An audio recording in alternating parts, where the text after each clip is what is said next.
Saya pernah berpikir bahwa cinta adalah segalanya, sesuatu yang suci dan tak tergantikan, hingga hari itu tiba ketika saya menemukan pesan rahasia di ponselnya yang menghancurkan segalanya.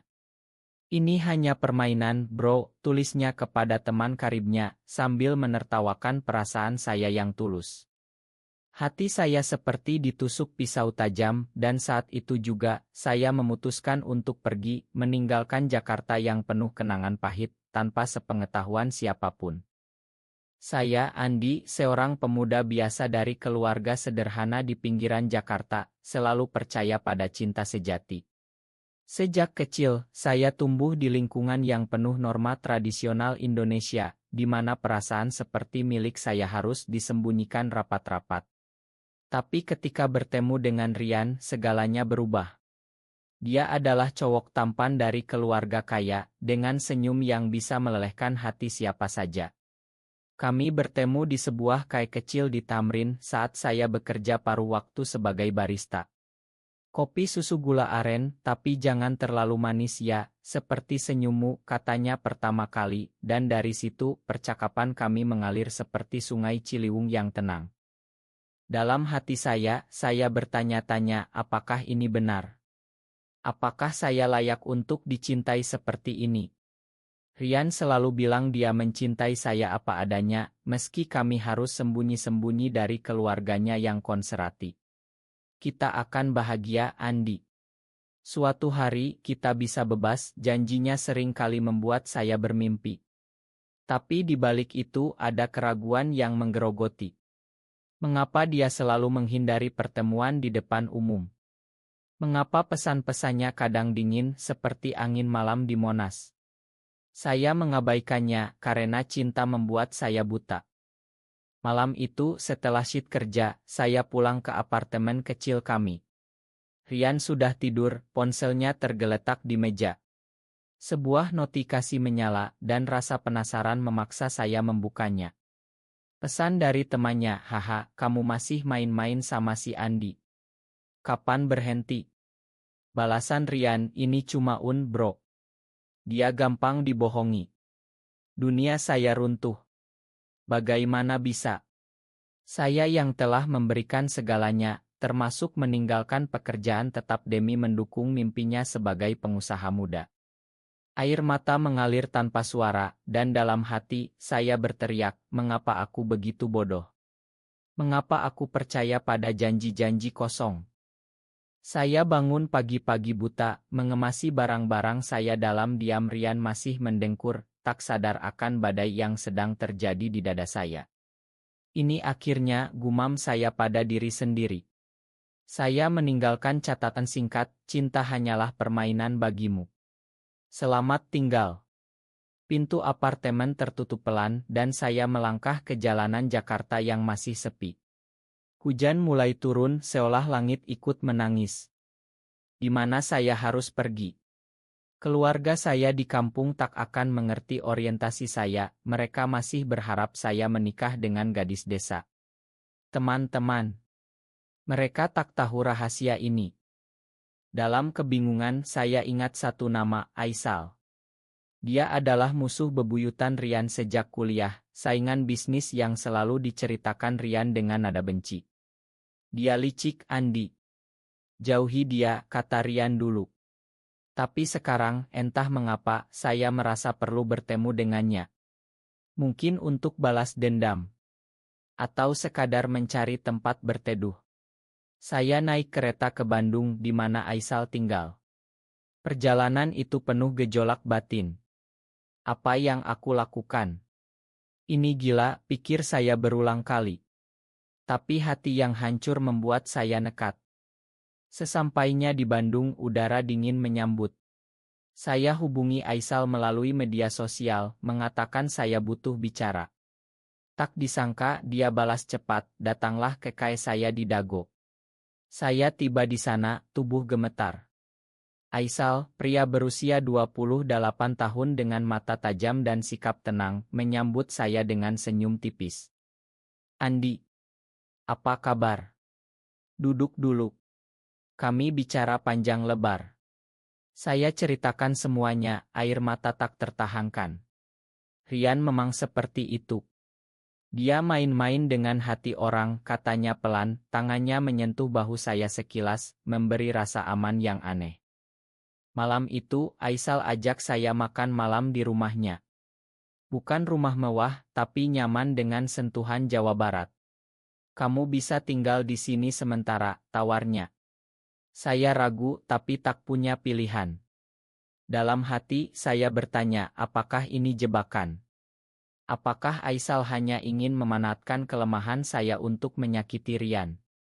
Tapi matanya tulus, berbeda dengan Rian yang penuh tipu daya. Kami bicara hingga larut, tentang mimpi, tentang perjuangan sebagai pria seperti kami di Indonesia yang penuh prasangka. Hari-hari berlalu, saya mulai bekerja di Kai Aisal. Dia ajari saya bisnis kopi dan perlahan luka hati mulai sembuh. Tapi konflik dalam diri tak pernah reda. Apakah aku jatuh cinta lagi? Pada musuh Rian, gumam saya setiap malam. Aisal tak pernah memaksa, hanya ada di sana, mendengarkan keluh kesah saya. Suatu hari, Rian hubungi saya, Andi, kembalilah. Aku salah. Tapi saya tahu itu bohong. Hati saya sudah berpindah, meski penuh keraguan. Di akhir minggu pertama, Aisal ajak saya jalan-jalan ke Ciwidey. Di sana, di tengah kebun teh yang hijau, dia bicara, aku pernah suka Rian dulu, tapi dia tolak aku kasar. Sekarang melihat kamu, aku merasa ada harapan baru. Kata-katanya membuat hati saya berdegup kencang. Apakah ini awal dari sesuatu? Atau hanya ilusi lagi? Saya tak tahu, tapi untuk pertama kali, saya merasa dilihat sebagai manusia utuh, bukan permainan. Rasa bersalah mulai menggerogoti saya setiap pagi bangun di rumah Aisal. Apa yang aku lakukan di sini? Ini rumah musuh Rian, pikir saya, sambil menatap langit-langit kamar tamu yang sederhana. Tapi Aisal selalu ada, dengan secangkir teh hangat dan senyum yang membuat saya lupa sejenak pada masa lalu. Kami bekerja bersama di KAE, dan di sana, saya belajar banyak tentang dirinya.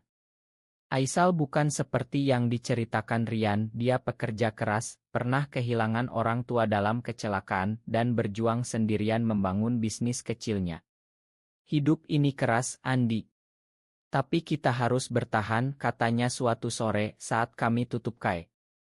Konflik dalam hati semakin dalam. Setiap malam, saya mimpi tentang Rian, tentang janji-janjinya yang hancur. Mengapa aku begitu lemah? Mengapa aku biarkan diri jatuh lagi? Saya sering duduk sendirian di balkon, merenung. Aisal perhatikan itu, dan suatu hari, dia ajak saya bicara. Kamu masih mikirin dia, ya? Tanyanya lembut. Saya mengangguk, air mata mengalir. Aku takut, Aisal. Takut dicintai lagi, tapi juga takut sendirian. Dia peluk saya pelan, bukan sebagai kekasih, tapi sebagai teman. Aku di sini. Tak perlu buru-buru. Tapi Rian tak menyerah. Pesan-pesannya datang bertubi, Andi, aku menyesal. Kembalilah ke Jakarta. Saya abaikan, tapi hati goyah.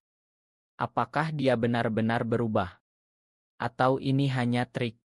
Saya ceritakan pada Aisal, dan matanya gelap sejenak. Dia pernah lakukan hal sama padaku. Jangan percaya.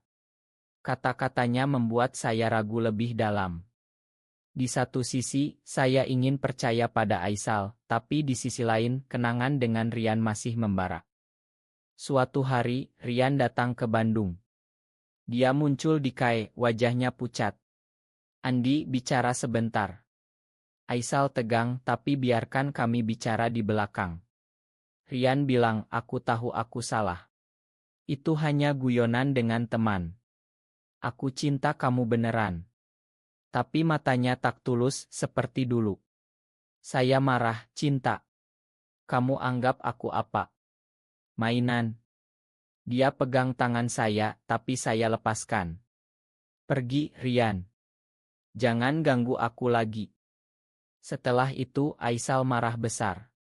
Kenapa kamu biarkan dia datang? Dia mau rusak hidupmu lagi. Kami bertengkar pertama kali. Saya bilang aku perlu penutupan, Aisal. Bukan karena masih cinta. Tapi di hati saya tak yakin. Malam itu saya menangis sendirian. Apakah aku pantas bahagia? Atau aku ditakdirkan untuk sakit hati selamanya? Aisal minta maaf pagi harinya dan kami baikan.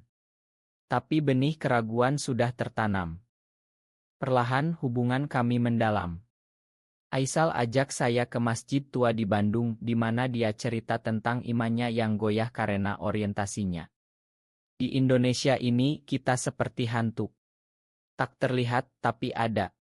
Kata-katanya menyentuh, membuat saya berbagi cerita masa kecil saya di desa, di mana saya harus pura-pura suka gadis untuk diterima. Kita sama, Aisal. Sama-sama berjuang. Di sana, di bawah sinar matahari sore, kami saling pandang dan untuk pertama kali, saya rasakan getar cinta yang baru. Tapi konflik tak berhenti. Teman Rian hubungi saya, bilang Rian depresi karena saya. Dia minum obat tidur berlebih gara-gara kamu. Hati saya hancur. Apakah saya penyebabnya? Saya ceritakan pada Aisal dan dia geleng kepala. Itu manipulasi, Andi. Jangan jatuh ke jebakan. Tapi malam itu saya tak bisa tidur. Apa jika aku kembali, semuanya baik? Atau aku akan hancur lagi? Batin ini semakin kuat, membuat saya lelah. Akhirnya, saya putuskan hubungi Rian. Kami bertemu di taman kecil. Dia tampak kurus, mata merah. Andi, makan aku. Aku tak bisa hidup tanpamu. Kata-katanya membuat saya goyah. Tapi saat dia coba peluk, saya ingat pesan itu. Tidak, Rian. Ini akhir. Saya pergi hati berat. Kembali ke Aisal, saya ceritakan semuanya. Dia dengar diam-diam, lalu bilang, aku bangga padamu. Malam itu, kami duduk bersama, saling berbagi mimpi. Cinta mulai tumbuh, tapi masih rapuh. Setiap hembusan angin di Bandung sekarang terasa seperti bisikan masa lalu yang tak mau pergi. Apakah aku benar-benar bebas dari Rian? Tanya saya pada diri sendiri, sambil menatap cangkir kopi yang dingin. Aisal perhatikan perubahan saya, dan dia semakin dekat, tapi hati saya penuh badai. Saya mulai ragu pada motivasinya. Apakah dia benar mencintaiku atau hanya ingin menang dari Rian? Pikiran itu menggerogoti seperti ulat di daun teh ciwidey. Suatu malam setelah kai tutup, Aisal ajak saya bicara serius. Andi, aku suka kamu. Bukan karena Rian tapi karena dirimu. Kata-katanya hangat, tapi saya mundur. Aku tak siap, Aisal. Luka masih baru. Dia mengangguk, tapi matanya kecewa. Di hati saya berteriak, mengapa aku tak bisa percaya? Mengapa cinta selalu menyakitkan? Malam-malam berikutnya, saya hindari kontak dekat, membuat hubungan kami tegang. Rian tak berhenti. Dia kirim paket ke oto-oto kami dulu dengan catatan, ingat ini. Kita bahagia. Saya robek semuanya, tapi air mata jatuh. Aisal lihat itu dan marah, kenapa kamu simpan? Buang saja. Kami bertengkar lagi, lebih hebat. Kamu tak paham, Aisal. Ini bagian dari hidupku, jerit saya. Dia balas, aku paham, tapi kamu harus lepas. Pintu dibanting dan saya sendirian lagi. Apakah ini akhir? Apakah aku ditakdirkan sendirian? Pagi harinya, Aisal minta maaf. Aku takut kehilanganmu. Kami baikan tapi luka baru terbuka. Saya mulai curiga mengapa dia begitu posesi. Saya cek media sosialnya diam-diam dan temukan pesan lama dengan Rian, aku akan rebut pacarmu. Hati saya hancur lagi. Ini permainan juga. Saya konfrontasi dia. Apa benar kamu pakai aku untuk balas dendam? Aisal terkejut, itu dulu Andi. Sebelum kenal kamu benar-benar. Tapi keraguan tetap. Konflik memuncak saat Rian datang lagi, kali ini dengan teman-temannya. Mereka buat keributan di Kai. Andi milikku, teriak Rian. Aisal lawan, pergi atau aku panggil polisi. Saya berdiri di tengah, hati tercabik. Cukup. Kalian berdua sama saja. Saya lari keluar, ke jalanan hujan. Di sana saya menangis, mengapa aku jadi rebutan. Aku bukan barang. Malam itu saya putuskan pergi ke Bali mencari kedamaian. Aisal hubungi, jangan pergi Andi. Aku cinta kamu. Tapi saya abaikan. Di pesawat, pikiran berputar, apakah ini pelarian? Atau awal baru? Di Bali, saya tinggal di homestay sederhana di Ubud. Alam hijau seharusnya menyembuhkan, tapi hati semakin berat. Aku rindu Aisal, tapi takut disakiti lagi. Rian ikut ke Bali, entah bagaimana tahu. Dia temui saya di pantai, Andi, mari kita mulai lagi. Saya tolak, tidak. Kamu hancurkan aku. Dia menangis, aku berubah karena kamu. Tapi saya tahu bohong. Saat pulang, Aisal sudah menunggu di homestay. Aku datang karena tak bisa tanpamu. Kami bicara panjang, air mata berlinang. Aku takut, Aisal. Takut cinta ini palsu. Dia pegang tangan saya, ini nyata. Beri aku kesempatan. Perlahan saya mulai percaya. Kami jalan-jalan di Bali, saling berbagi rahasia lebih dalam. Aisal cerita tentang masa kecilnya yang sulit, di mana dia diusir keluarga karena orientasinya. Aku belajar bertahan sendirian, tapi sekarang aku ingin bersama kamu.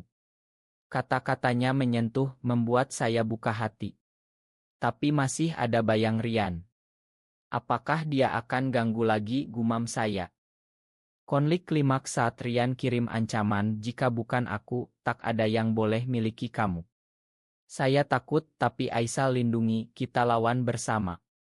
Hati saya penuh emosi campur aduk, takut, marah, dan cinta yang tumbuh. Apakah ini ujian terakhir, pikir saya. Badai emosi semakin ganas, seperti angin muson yang menerpa pantai Bali. Setiap malam, saya terbangun dari mimpi buruk tentang Rian yang mengejar, dan Aisal yang menghilang. Apakah cinta ini akan bertahan, atau aku akan hancur lagi, tanya saya pada cermin, mata bengkak karena tangis. Aisal lihat itu, dan dia semakin berusaha, tapi tekanan membuat kami sering bertengkar kecil. Rian tak berhenti mengganggu. Dia sebarkan rumor di media sosial, Andi diculik Aisal. Teman-teman hubungi saya, khawatir. Saya marah besar, mengapa dia tak biarkan aku bahagia. Aisal usulkan lapor polisi, tapi saya ragu, ini akan buat skandal, di Indonesia ini, kita bisa dihakimi masyarakat. Hati saya tercabik antara takut dan ingin melawan. Suatu hari, Rian datang ke homestay dengan orang tuanya. Andi, pulanglah. Ini tak benar, kata ayahnya, mata penuh penghakiman. Saya gemetar, ini hidupku, Pak. Rian bilang, aku masih cinta kamu. Tapi Aisal muncul, pergi. Jangan ganggu kami. Pertengkaran hebat terjadi, hampir adu isik. Saya pisahkan mereka, cukup. Aku pilih Aisal. Rian pergi dengan amarah, tapi ancam, ini belum selesai. Malam itu, saya menangis di pelukan Aisal. Mengapa semuanya begini?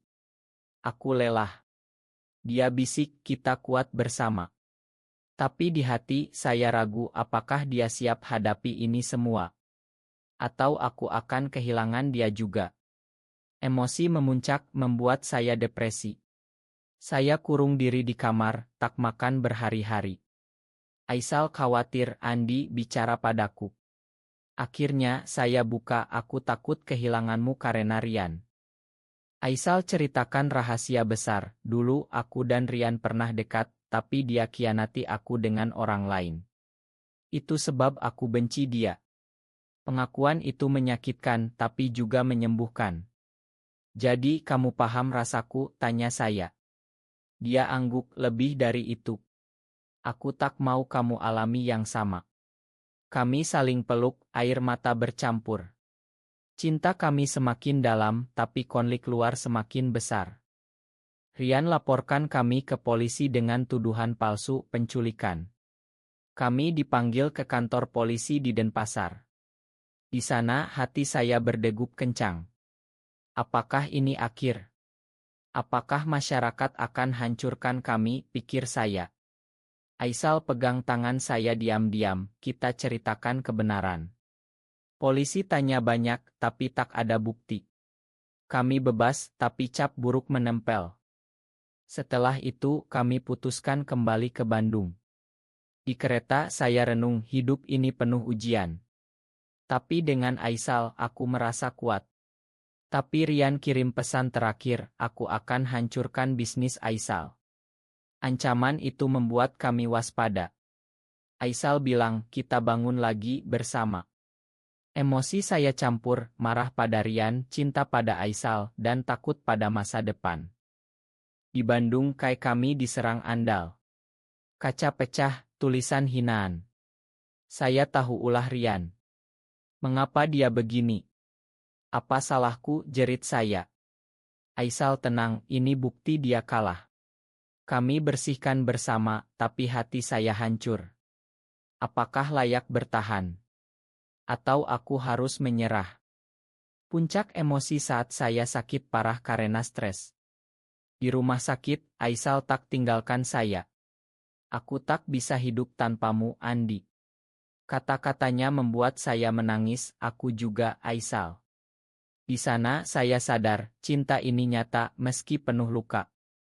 Rasa sakit isik dan batin menyatu, sepertilah gunung Merapi yang membara di dada. Di rumah sakit, setiap hembus napas terasa berat, dan pikiran saya penuh bayang gelap. Apakah ini hukuman atas pilihan hidupku? Apakah Tuhan marah pada cinta seperti ini? Tanya saya pada diri sendiri, sambil menatap Inus yang menetes pelan. Aisal duduk di samping, mata lelah tapi penuh kasih. Kamu harus sembuh, Andi. Untuk kita. Rian tak berhenti. Dia datang ke rumah sakit, menyamar sebagai teman. Andi, aku minta biar aku rawat kamu. Saya tolak, pergi. Kamu penyebab semuanya. Dia menangis, aku tak sengaja. Aku masih cinta. Tapi Aisal usir dia, cukup. Jangan dekat lagi. Pertengkaran itu membuat saya lemah lebih dalam. Mengapa dia tak mengerti? Mengapa dia hancurkan segalanya? Setelah keluar rumah sakit, kami putuskan pindah ke Yogyakarta, mencari awal baru. Di sana, di tengah candi-candi kuno, saya renung tentang hidup. Indonesia ini indah, tapi penuh prasangka. Apakah kita bisa bahagia di sini? Aisal jawab, kita ciptakan bahagia sendiri. Kami buka kai kecil, dan bisnis mulai lancar. Tapi hati saya masih gelisah. Apakah Rian akan ikut lagi? Benar saja, Rian temukan kami. Dia kirim surat, aku tahu kalian di Yogya. Ini belum selesai. Ancaman itu membuat saya paranoid. Setiap malam, saya tak bisa tidur.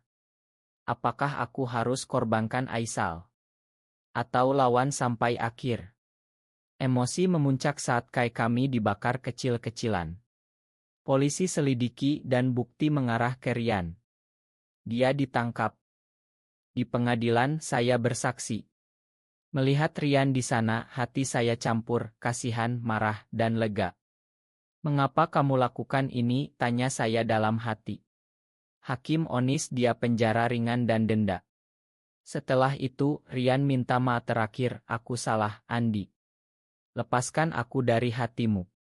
Saya angguk, sudah kulakukan. Bebas dari Rian, tapi luka tetap. Aisal dan saya semakin dekat, tapi saya alami depresi berat. Aku tak layak dicinta, gumam saya sering.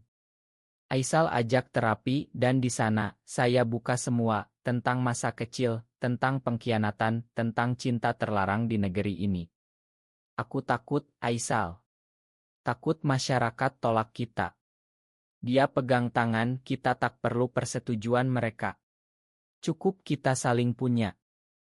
Emosi semakin dalam saat keluarga saya datang ke Yogya. Mereka tahu dari rumor. Ibu menangis, Andi ini salah. Pulanglah. Saya jelaskan, ini aku, Bu. Aku bahagia dengan Aisal. Ayah marah, ini dosa. Pertengkaran hebat, tapi Aisal dukung, kami cinta tulus, Pak. Akhirnya mereka pergi, tapi ibu bisik, aku doakan kamu bahagia.